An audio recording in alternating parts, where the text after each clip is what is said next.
Welcome to Sabs podcast. I'm your host, sabrinasalvati. My special guest today is economist Professor Richard Wolff. He's also the host of Democracy at Work. Welcome, Professor Wolff. Thank you very much, Sabrina. I'm real glad to be here.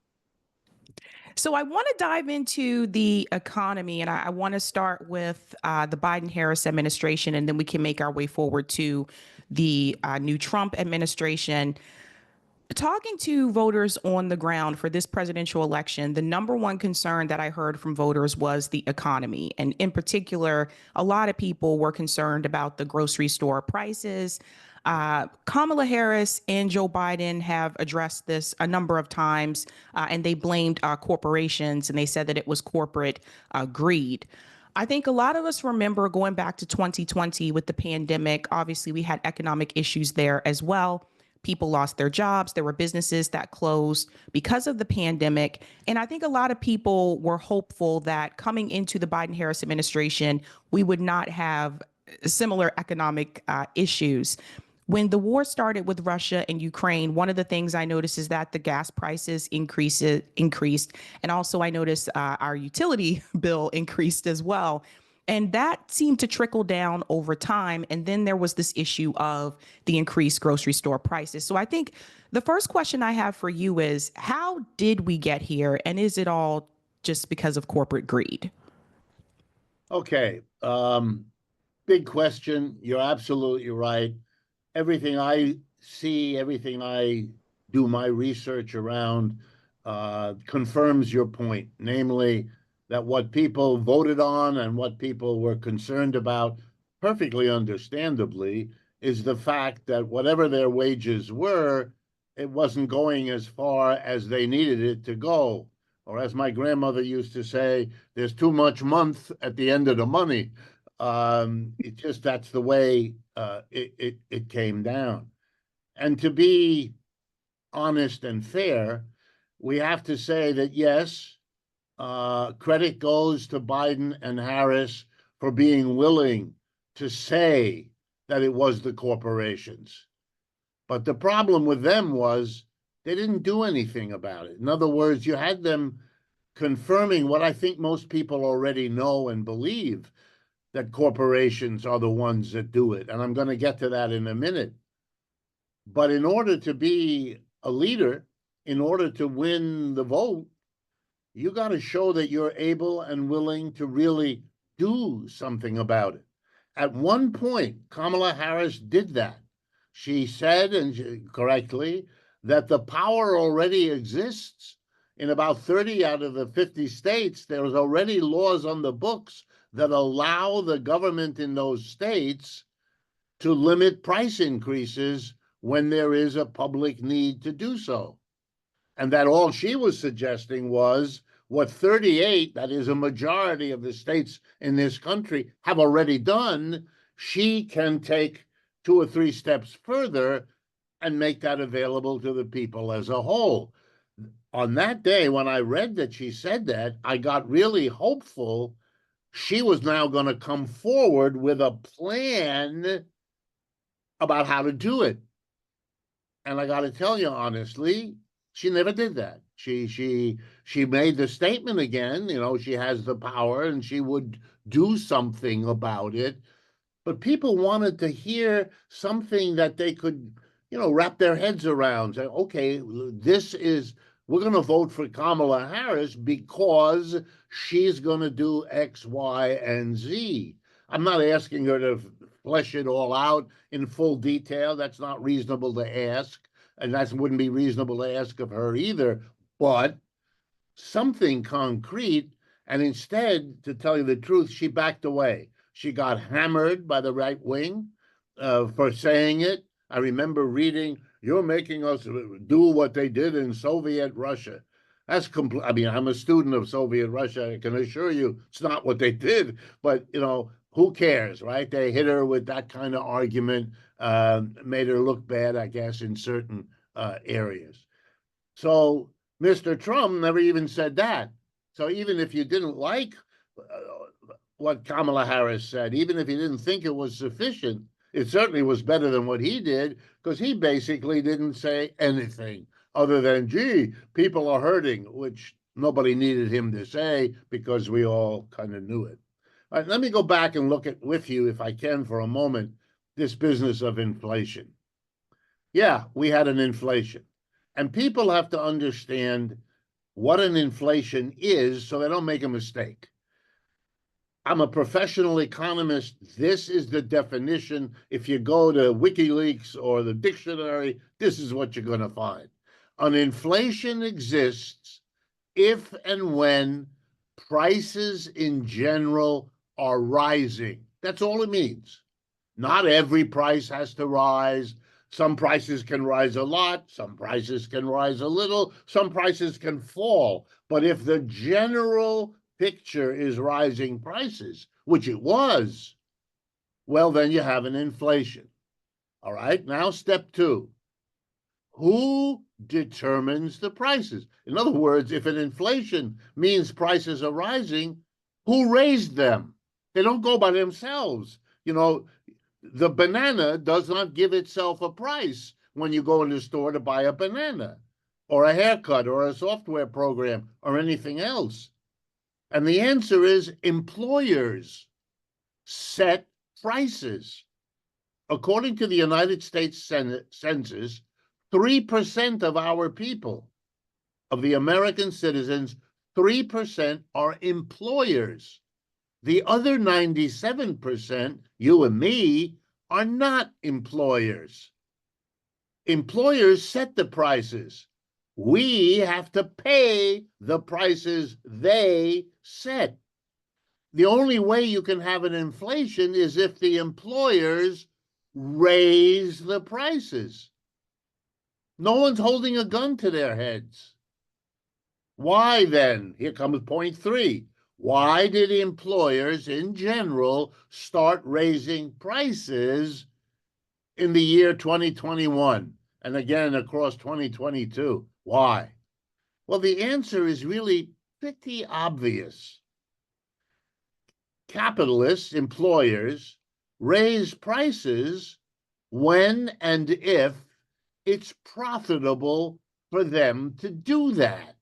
That's why they do everything. Why did they decide to make this and not that? Why did they decide to buy this machine, not that one? Why did they decide to hire this woman, not that one? The answer is they make a decision, could be the wrong decision, but they try to make a decision on what's best for their business, what's helped their profits grow, their business grow, whatever their objectives in their business are. So the answer to the question, why do we have an inflation, has always been what it is today. We have an inflation when businesses think that's the best way forward to get more profits. At other times they make a different decision. We're not going to raise prices. We're going to automate. We're going to fire a bunch of workers and replace them with a computer or a robot or artificial intelligence. Okay, and then we have that. And why do we have that? Because employers find it profitable to do that. So why would employers have found it profitable to raise prices dramatically in 21 and 22? The basic answer is the pandemic. Why? The pandemic was a rough time for many businesses, large and small. I want to remind folks who might have forgotten, 1/2 of the labor force in this country, half of all working people, lost their job during the pandemic. Some for only a few weeks, some for a year or two. That varied depending on where you worked and what kind of work you did and all of that. But every company suffered. Every family had to use up savings, had to help Aunt Louise, who had an operation that the insurance wouldn't cover, or whatever each family had to struggle with. But every business, almost every one, had to struggle. They were tough years, 2020 and 2021, very tough. And when the worst of COVID-19 passed, You know, one of the first things these companies did is say, wow, we didn't make much profit last year and the year before. It was the year of the pandemic. People weren't shopping. People weren't spending. People weren't earning. It was rough. And we're going to make it up, the profits we lost. And what's the quickest way we can make up our profits? Answer: raise your prices. You don't have to produce more. You don't have to arrange for more space on the shelf of your store. You can just zap the computer and the cash register will charge 10 times more for your dozen eggs or your quart of milk or your gallon of gas at the gas station or whatever it is. So that's what companies did. They took their situation and they did what's best for them. They raised the prices because that jacked up their profits. And when I looked at the profit statistics, there it was. They did what they did because it was profitable. And so here's the conclusion. If you want either to stop an inflation or to prevent one from getting going in the first place, you've got to do what Kamala Harris came close to talking about, but never quite did. You have to go in there and interfere in the setting of prices. And I don't understand, this between you and me and the lamppost, I don't understand why she didn't. I think it would have helped her win that election. I think if she had said, look, we can't have a situation, if we want to call ourselves a democracy, we can't let the 3% of people who own and operate the businesses impose on 97% of the people the prices we have to pay. Because what that does is what it did. It meant that the prices went out of reach of what many of us could afford to buy. We had to choose between taking care of our medical needs and not putting adequate food on the table, or taking care of the rent and not being able to help our kid go to college, or whatever it is we had hoped to do. And I think the American people would have been excited that she had the courage. Would there have been people who attacked her? Sure, there always are. Look, she didn't do it. She still got attacked. Well, you might as well come out there and say what people know is the truth. They know. I go around the country explaining, like I've just done, what an inflation is. And people are not, they get it. They know. They don't need me. I just put it into words. They figured it out. They've lived their lives. They know. And I think that it's coming back. You know, if Mr. Trump, and this may be something you want to explore, if Mr. Trump goes through with two of the most repeated commitments he made over the last year, we're going to get another inflation. Let me explain that real quick to you. Tariffs. Tariff is simply a name of a tax. Nobody should get lost in the word tariff. It should be a word of tax. It's a tax on imports. If you bring something into this country that was produced abroad, wine that was made in France, or a computer that was made in Japan, or an automobile that was made in China, if you bring that thing into the United States, the government has the right to put a tax on it, and that tax is called a tariff. Mr. Trump has said he's going to put a tariff on lots and lots of goods, maybe of all countries. He particularly mentioned Mexico and Canada. Alongside China, he always hits China. Well, let me be real clear with everybody. That means if he does what he says he's going to do once he becomes president on the 20th of January, well, let's go through some of the things that are going to become more expensive. If you're like me, when you wake up in the morning, the first thing you got to have is a cup of coffee. I got to remind you, we don't grow coffee in the United States.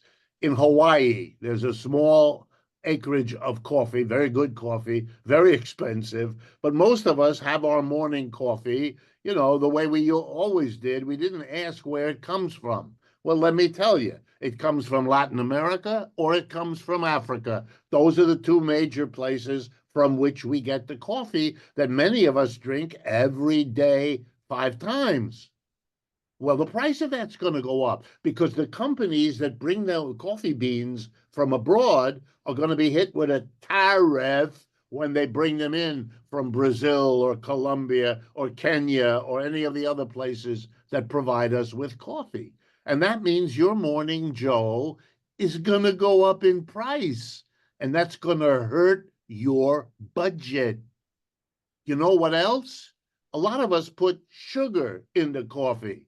Hello, we don't grow sugar either. Most of our sugar is cane sugar. It comes from places like Central America. It used to come from Cuba. We don't allow that, but we get it from other countries that fill that. What's going to happen? That coffee that we're having, that's going to cost a lot more money because the coffee and the sugar are going to go up. The car we drive in, the truck that brings everything to the store where we shop, that truck is going to cost much more for whatever the company is that ships your groceries or your appliances to the store where you buy them. We're going to have an inflation if he does that. Let me give you a second example. He's threatening to deport millions of people living in the United States, the so-called undocumented immigrants, people who are here without the legal permission to be here. He's going to deport millions of them. Well, I'm an economist. Let me give you some information you might not know of. There are 3 industries that are the major employers of undocumented immigrants: agriculture, growing our food; construction, building our buildings; and the restaurant business. If you want to know who's back there working in the kitchen, who's washing the dishes, it's an undocumented immigrant. Now, why are they working there? Answer: because that's the easiest place for employers to rip them off. If you go on a work site, a construction site, you will discover, as any official of ICE could do in 10 minutes, that there are lots of undocumented workers. Why? Because you can pay them less than you pay native-born Americans. Yep. Not only can you pay him less, but when Jose arrives on Friday to get his paycheck, and the boss says to him, "I'm very sorry, Jose, we don't have enough money to give you your regular pay. You'll find half your appropriate pay in that envelope. We're really sorry, and we're pretty hopeful that next week we can give you what we actually owe you." What does Jose do? Can he go to the police and say, I'm being shortchanged? He wouldn't dare. He's an undocumented immigrant. If the police don't have documents for him, he's on the next train out of here. Can he go to the Labor Department and say, my rights as a worker have been abused? They have been. He's absolutely right. The law is on his side, but he's too scared. He's an undocumented immigrant. He stays as far away from the government as he can be. And the employers know that. He's not going to do anything. He's going to get by on half his salary and hope next week he gets more than half. And maybe he will. Maybe he won't. But the profits, here we go now, friends, the profits of building housing, the profits of picking lettuce, the profits of producing restaurant meals, those are going to collapse if Mr. Trump deports millions of these workers. Suddenly, in those industries, they're going to have to pay native-born Americans much higher wages, and they won't get away with not paying them Friday afternoon. And so you know what? They're gonna raise their prices for the lettuce, for the eggs, for the milk, for the meat, you name it. And the cost of your housing, which is already through the roof, we all know what has happened to rents and the price of homes in this country. They're all going to go up because the construction industry is going to start having to pay people appropriate wages. Mr. Trump never says a word. I'm going to deport the immigrants. I'm going to hit the payment. It's all tough guy talk. But once you do the analysis, if you're worried about inflation, if inflation hurt you, if inflation shaped the outcome of the presidential election, we got inflation coming at us unless Mr. Trump has to walk back and disavow everything he said over and over again as recently as yesterday. So this is exactly why I wanted to have this conversation with you, because I've heard three things. Number one of the things I found out not too long ago is that even some of the mom and pop businesses that I do support, that produce or create their own products, they get the materials from other countries to produce those products. So I was like, oh my God, we really don't produce much here in the United States. The tariff idea is terrifying to me because I'm just thinking about how many goods we do get from China Right. and Mexico, and I don't think a lot of people realize. And number two, I don't think it's right for Donald Trump to tell the BRICS countries, if you move away from the dollar, I'm just going to slap like tariffs on you when we continue to sanction a lot of those countries anyway. So there's that as well. And then the other thing that I wanted to mention when it comes to the deportation issue, this is something I think a lot of people are not taking into consideration. I've heard from people in Chicago, New York, and of course, here with me in Boston that are upset about the migrant situation that's happening. They feel as though that these are jobs that are being taken away from them. But the point that you just made, that if they are deported and those companies do start to hire Americans for those jobs, that does mean that everything else along with that is going to increase. I didn't even think about the housing issue, but it makes sense, like with the restaurants, et cetera. This is something I think that a lot of people really need to hear. And then the other thing that I wanted to mention, he also talked about privatizing the post office. And my big concern with that is, what about people that live in the small rural towns? How are they going to be affected? What about people that rely on receiving their prescription meds through the mail? Are people going to have to go to the post office once a week to pick up their mail? Like, I don't.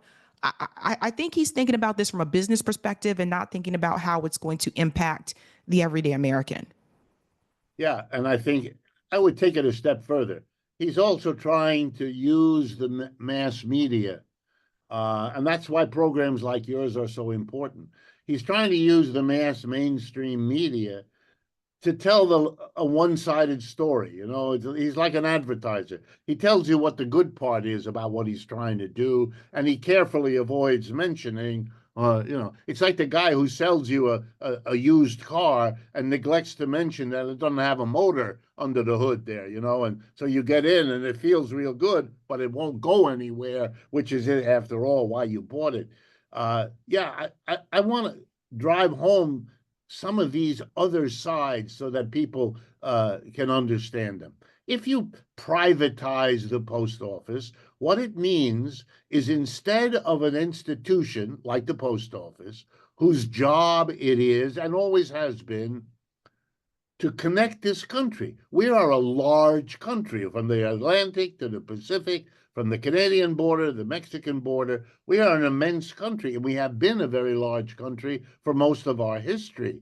And you need things to tie large countries together, otherwise they break apart. And the postal system is one of those things. It allows you to be, a subscriber to a magazine, or to communicate with people in the easiest possible way. You go to the corner and you throw something in the mailbox, and the system gets it to your cousin 1,000 miles away. or gets your medication to you in an appropriate 3 to 5 days or whatever the time is. You turn that over to a private company, here's what that means. Private companies are in business, as they themselves will tell you, to make money. A privatized postal system will be one whose number one goal is to make money, not to tie together the complicated large country that the United States is. And yeah, if it's more profitable for them to say, we don't want to pay Mary to go door to door every day. Mary will be coming to your house with the mail every other day. And that way we can fire half the Marys we got because we don't need them. Because we got one Mary who has only every other day to come by your house. We don't need as many people. Well, we don't need a mailbox on your corner. You can have to walk 5 corners before you find them. Whoa, these are profitable for them. They don't have to pay somebody to stop every corner. They can save on trucks. They can save on drivers. This is all very nice for them, but it is awful for the people who lose their jobs, and it is no good for those of us whose quality of service will deteriorate. That's what happens. And it's no mystery, and it's not because anybody is doing something bad. Companies do what they do because that's the way the game of capitalism is played. If your profits of your company go up, the shareholders say good for you and give you a boost in your career. If the profits go down, the opposite. They say goodbye to you, good luck someplace else, because we want someone here who will make the profits go up. That's the measure of success. To privatize, look, we had that amazing story that all of us witnessed over the last 3 weeks, when apparently that young man shot and killed the executive of the healthcare company. And we were all surprised. We shouldn't have been, but we were all surprised, apparently, to learn that the majority of Americans feel sympathy for the kid, not for the dead executive. And that's not because people are casual about murder. They're not. But we are all people who have suffered from the privatization of our healthcare system, which is why most other industrial countries, for example, in all of Europe, they don't do it that way. Either the public sector runs the healthcare system, or it's a partnership in which the public and the private work together, but the public supervises what the private does, and so they don't get ripped off. You know, my family is partly French, so I speak French. I grew up speaking French. My French family, they live in Paris. They get sick, they go to the doctor. They don't pay the doctor. The doctor is on salary, is a public official. It's in France, it's handled like if you go to a public park and you want to have a picnic with your friends. So you take your boombox and you take your fried chicken and you take your blanket and you don't pay anybody. It's a public park. And you don't look around, who do I pay? You don't do it. It's not the way it works. And when you get sick, my family, you go to the doctor, and the doctor looks at you and takes your blood and gives you an x-ray and all the usual things, but you don't pay him anything because it's not the way it works. The medical, if you talk to the French, they'll tell you the job of a medical system is to provide the medical care that we all need. End of story. We don't want it to be interested in making a profit. That's a different activity, and we don't want that messing with our health care. Give you another example. I'll take it from my French family, but I could give you other examples from other countries. When my French family had their teenage children get ready to go to college, it wasn't a financial crisis. Why? Because the French university is free. They don't make it, just like elementary school is free and high school is free, college is free. They never understood when I talked to them. I explained how the United States works. They said, why? You need the education as far as you can go with it. That's what we should do. We all benefit by having an educated population. So we pay for that. By the way, they do that in Germany, they do it in Italy, they do it in Spain. Come on, what is? But Americans, no, I have to save. I'm a professor. I can't tell you how many students come into my office, tears coming down their face, men and women, explaining to me, last night my mother called, my father lost his job. They're not going to be able to pay my tuition expense the next semester. I'm already up to here with debt. What am I going to, if I don't continue, I'm stuck with the debt and I don't have a degree. If I want to continue and get the degree, I have to borrow even more. I can't, how am I ever going to pay this? We are torturing an entire generation or multiple generations of our fellow citizens by putting them through this crazy stuff. So for me, I want to drive home. We live in an economic system, and I know this is hard for Americans to understand, and I wish I didn't have to bring this message. And please remember, don't be angry at the messenger just because you don't like the message, okay? Here it is. We were the United States, the great empire, the one that replaced the British Empire, which existed before. And for most of the 20th century, which is most of the lives of people like me, for sure, not so much younger folks like you. But we were alive as the system goes up, as the empire grows. I'm the bearer of this news. It's over. It's not coming back. We are now in the declining phase. Every other empire in the history of the human race has been born, grew over time, peaked, and then declined. The Roman Empire, the Greek Empire, the Turkish Empire, whatever. It's no fun on the way down. It's much more fun on the way up. I get that. My life is that. I live mostly on the way up. But I'm telling you, we are now on the way down. And we got two choices. Work it out with the people that are on the way up.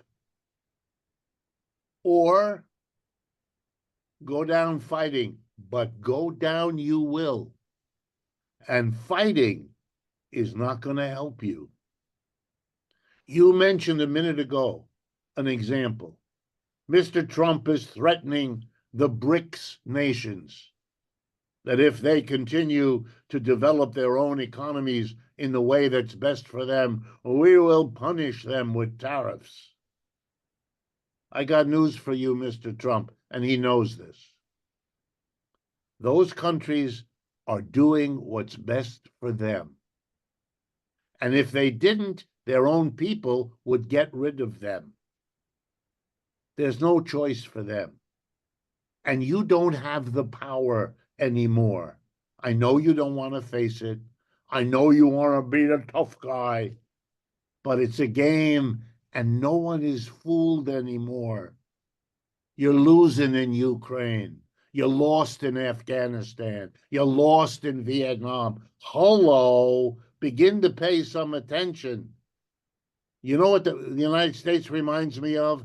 That cartoon character, you know, the duck that runs off the edge of the cliff, keeps running and looks down and realizes there's no cliff under him anymore, you know, and then boom. And we are running off that cliff.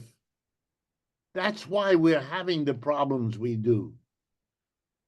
Look, the United States is 4.5% of the world's people. The BRICS countries together are over half of the people on this planet. It's not close anymore. It's over. And I think the American people have got to begin to see the larger picture and not get lost in the weeds. because it's the big picture that is going to shape your and my future. It's going to shape what Mr. Trump's presidency actually means for most of us. It's not about what he does or doesn't do. He is in the grip of the same larger forces that we all are, and we ought to face up to it. We're not going to defeat the Chinese by threatening them, not in Taiwan or anywhere else. We got to sit down with those people and come to some livable arrangement for them and for us. That we have the right to demand, that we have the right to pursue. But shaking the stick, rattling the sword, threatening left and right, tariff here, deport there, not going to solve your problem, not going to change the larger picture, but it is going to make a lot of people around the world hate you. And that's not good for us either. And that brings me to possible solutions, things that we actually can do and we do have some control with. And one of the things I know that you talk about a lot on your show is worker cooperatives. And there has been a big, union surge that has happened over the past couple of years, which I applaud. But I always tell people that that is the starting point. That should never be the end game, that we need to try to push towards worker cooperatives. Because even in the unions, when I interviewed the railroad workers, what did they tell me? They told me that the management went against rank and file. So this happens sometimes, like in those unions, and they don't own a piece of the company. I want to hear from you a little bit about worker cooperatives and how we can move strategically in that way, because I do feel like a lot of people just don't, they see unions as the end game.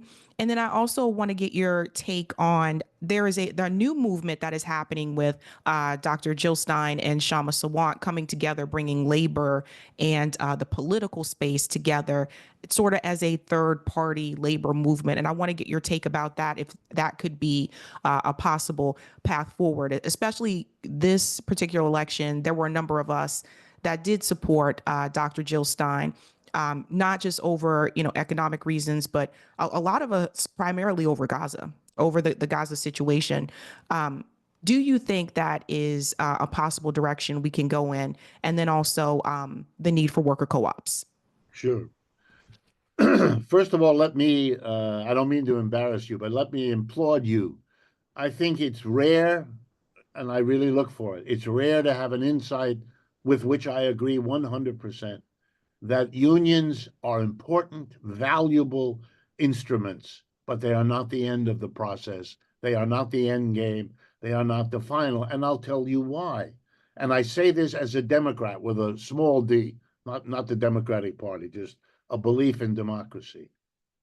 In every enterprise that I have worked with, the number of people who own shares or the number of people who are on the board of directors who run the company is always a very small number relative to the employees, who are a large number. And so my little d democracy has always said to me, we should not have a system in which a small group of people has all the power over a large group of people. The employees have to live with what the employer decides. And let me remind everyone, this is true of a factory, it's true of an office, it's true of a store. They decide what to produce. They decide what technology to use. They decide where the production is going to happen. And they decide what to do with the revenue. Those few, even though all of us together produced the product, delivered the product, helped make the revenue possible that the enterprise receives, we all contributed. That's why we got hired. That's why we got paid. Well, then why do not we all have a say in the fruits of our labor, in what we produced? Why is it a tiny group? And it's not a tiny group we elect. I never was asked to vote on who would be the CEO in the companies I worked for. It was none of my business. just like setting the price of whatever it is we produced. No one ever invited me as an employee to participate in setting the price. That was the employer's prerogative. That was the employer's job. Well, I'm a Democrat with a small d. I believe that people ought to have a say in the decisions that affect their lives. I like it that we can vote for the mayor of our town. The mayor has authority, can do things. I have to live with where the roads go, how the schools work, how the police function. So I want to have some say in the authority that impacts me. But nowhere am I more obviously impacted than where I go to work. 5 out of 7 days, the best hours of those 5 days, I'm at work. And yet at work, I don't have any say over what we produce or how we produce or where we produce or what we do with the product. That's not democracy, folks. That's the opposite. That's what we made a revolution. Back in the 18th century, we didn't want the King of England. When we went to war against Britain and got our independence as a nation, we didn't set up King George Washington in place of King George III in England. We said, no, not only will we not do what King George III in England says, we're not setting up any kings. No, we don't want the kings. We want there to be, representative government. Well, I'm here to say I want representative workplaces too. The same logic that makes it appropriate to elect the mayor ought to make it appropriate for the workers who live in the community of the workplace to elect who governs them, to have some authority over those who wield authority over them. And for that reason, yeah, I've always supported unions because they make it a little less unequal. It's not then just the boss and each individual worker. The workers get together to have the strength of numbers, collective bargaining, they call it. And I get that, and I'm for that. But I'm for something else, much more than that. I don't understand why any small group of people should have the kind of unaccountable, unelected power. I'm against it. That's why I like worker co-ops.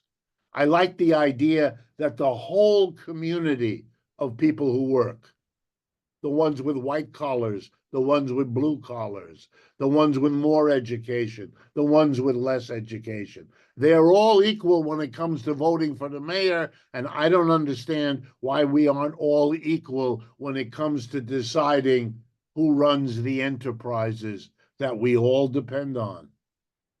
So yeah, I love worker co-ops. I see worker co-ops as the end point toward which labor unions are an important step. And by the way, there are a number of labor unions in the United States. I'll pick one in particular, the United Steelworkers, who work together with worker co-ops, who have understood exactly this and see the same logical progression. Let me conclude by telling you a little bit about worker co-ops. They have existed for thousands of years. This is not a new idea. It's not you and me concocting something interesting. When Jill Stein talks about it, or when Bernie Sanders talks about it, and both of them have done that, they are picking up on an idea that has intrigued and attracted Americans and other people for thousands of years. Because it is a beautiful idea. It's the idea of community. We get together and collectively make a workspace. You know, some of us are members of organizations that do that. Schools that are set up by people who want together to educate their children as a community. People set up churches organized like that. People do all kinds of community building activities. In many towns, there's a little league of baseball players that isn't run to make money for anybody, but it's because a collection of parents and children see an opportunity to do something they can all enjoy together. Why isn't the workplace like that? And my answer is there is no answer to that. It could be, and it should be. Here in the United States, right now, as we're talking, there is something called the United States Federation of Worker Co-ops. It's an entire organization, you can go find it on the internet, that coordinates and helps all of the worker co-ops that exist in the United States today, and there are hundreds of them across the country, north, east, south, and west. In other countries, you'll see even more of it. The seventh largest corporation in Spain, a European country, the seventh largest corporation is a collection of worker co-ops. It's called the Mondragon Cooperative Corporation. You can look it up. M-O-N, and then the word dragon, Mondragon. And it's in the north of Spain. It's got 200 co-ops collected together, helping each other. It's been around for 70 years. It runs its own university. It has its own bank. Worker co-ops exist all over the place, particularly in Spain, particularly in Italy, particularly in Britain and Germany as well. There are more of them than they are in the United States. We can learn from them. We don't have to reinvent the wheel. There's lots of ways that we could say we prefer to have a community democratically run, one person, one vote on all the big decisions, not a tiny group of people with all the power, the board of directors, the major shareholders. Stop that. We've been there, we've done that. That's the American capitalist empire that's now on the way down. One of the things we can do is say, okay, this may be a good moment, historically speaking, to propose an alternative way of organizing factories, offices, and stores. Let's give our children's generation real choice. Yeah, you can go work in a top-down conventional business like we had to, or we will create worker co-ops where going to work means becoming an equal part of a democratic community. And then let our own people decide. I have no doubt what they're going to pick. They're going to want to go in that democratic worker co-op direction. And so over time, we can change our economy. Less and less of the top-down hierarchy of capitalism, more and more of the democratic worker co-op alternative. I think that's coming. And I also think that the sooner we admit it, see it for what it could do for our country, the better off we'll be. And your thoughts about Jill Stein and Shama Sawant coming together to do like a third party I slash. applaud it with everything in me. Absolutely. That's what has to happen. Those political forces have to understand they need each other. The labor movement needs the community to support them. They learn that over and over again. I still find it amazing that they haven't internalized the lessons. Unions win when the communities in which they go to work support them. The strike is victorious when the community supports it, and often isn't when the community either doesn't know or is confused or is disconnected. And by the same token, the political parties need to have a base in the workplace. That's where a lot of their volunteers, a lot of their inspiring leadership is coming from. The lessons that working people learn on the job are applicable in the political party and vice versa. They're natural allies, and together they can bring about the social change that separated they cannot do. And that's the lesson of the history we've had for the last 100 years. So, yes, I applaud the initiative that Jill Stein took, that Kshama Sawant took, and that others. And by the way, there are more people around the United States talking about third political parties or new political formations or new alliances among different groups in the society than have been doing that for quite a while. Like the rising labor militancy, the seeds of change are sprouting everywhere. And again, let me remind you, that's history. It's like the seasons. As the winter takes hold, it prepares the ground for the seeds to come pushing up, and the spring is not that far behind. We are in a dark time. The election of Mr. Trump surely shows us that. But those are also times of opportunity. People are seeing things, understanding things. And again, I'll remind everyone, not that we need it, but that the sympathy after that killing on Fifth Avenue in New York City, the sympathy was with the young man, with the suffering of countless people who have not been properly insured for their injuries or their illnesses, who've had to deal not just with the illness and the injury, but with the added insult that they then have to struggle for what they've been paying for all along, namely the insurance to cover the cost.